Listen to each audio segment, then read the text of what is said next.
দালালের খপ্পরে পড়ে লিবিয়া গিয়ে বিপদের মুখে চাঁদপুরের একই পরিবারের 4 জন। সচ্ছল জীবনের আশায় ঋণ নিয়ে প্রবাসে গিয়ে এখন প্রতিনিয়ত মৃত্যু ভয় তাড়া করছে। যে কোনো মূল্যে স্বজনদের কাছে ফিরতে চান তারা। স্বজনদেরও প্রতিটি মুহূর্ত কাটছে উৎকণ্ঠায়। সরকারের সহযোগিতার অপেক্ষায় আছে পরিবারগুলো।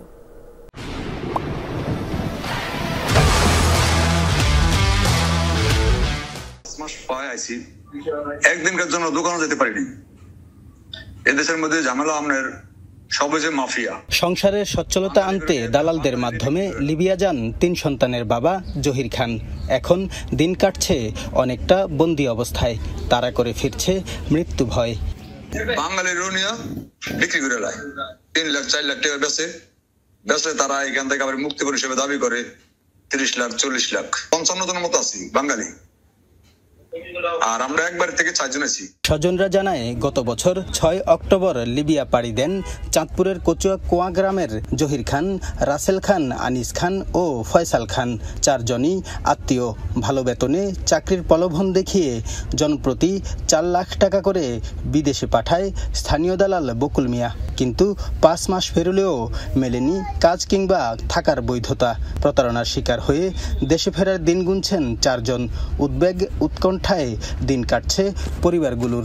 একটা সন্তান যদি বলে যে বাবা আমাদের জীবন ভিক্ষাটা করেন, আমরা বাচ্চা থাকলে আমরা টাকা পয়সা হইব তো মা জিউতের দিনে একটু খেয়াল রাখেন। যদি আমরা না যাইতারি তো আঙ্গুর জিউতের একটু আসুন রেখেন। আঙ্গুর সংসার সব কানে যাইতে আছে। ওখানে তারা বিপদে আছে, আটকে আছে, রুম থেকে বাইর হইতে পারে না ঠিক মতন। বাইর হইলে পুলিশে ধরে নেয়। উঠে অনেক ঋণ ফিন করে দিচ্ছি। তো এখন আমার মনে করেন সংসারে হাল ধরার মতো কেউ নেই। আমরা টাকা পয়সা কিছু চাই না, তারা সুস্থ মতন তারা বাড়ি ফিরিয়ে দেখ। আমার ভাই আমরা বুকে চাই। প্রতারণার অভিযোগ এড়িয়ে দালাল বকুল মিয়ার দাবি, ভুক্তভোগীদের দেশে ফেরাতে চেষ্টা করছেন তিনি।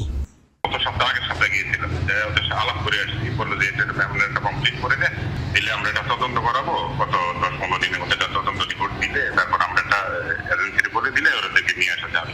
তো সবাইকে বলছি কমপ্লিট করতে চাচ্ছে না। মানব পাচারের বিরুদ্ধে ব্যবস্থা নেওয়ার আশ্বাস জেলা কর্মসংস্থান ও জনশক্তি অফিসের এই কর্মকর্তার। যারা মানব পাচারের সাথে জড়িত তাদের তালিকা অনুযায়ী আমরা আমাদের আগামী কমিটির মিটিংয়ে সেই তালিকা অনুযায়ী তাদের নাম আলোচনা করব এবং আমাদের এই প্রবাসীদের কিভাবে স্বার্থ রক্ষা করা যায়, কিভাবে আটকা পড়া প্রবাসীদেরকে ফেরত আনা যায় সে বিষয়ে আমরা পদক্ষেপ গ্রহণের জন্য চেষ্টা করব। শ্রমিক ভিসায় বিদেশে যাওয়ার ক্ষেত্রে সবাইকে আরও সচেতন হওয়ার আহ্বান কর্মসংস্থান ও জনশক্তি অফিসের কর্মকর্তাদের।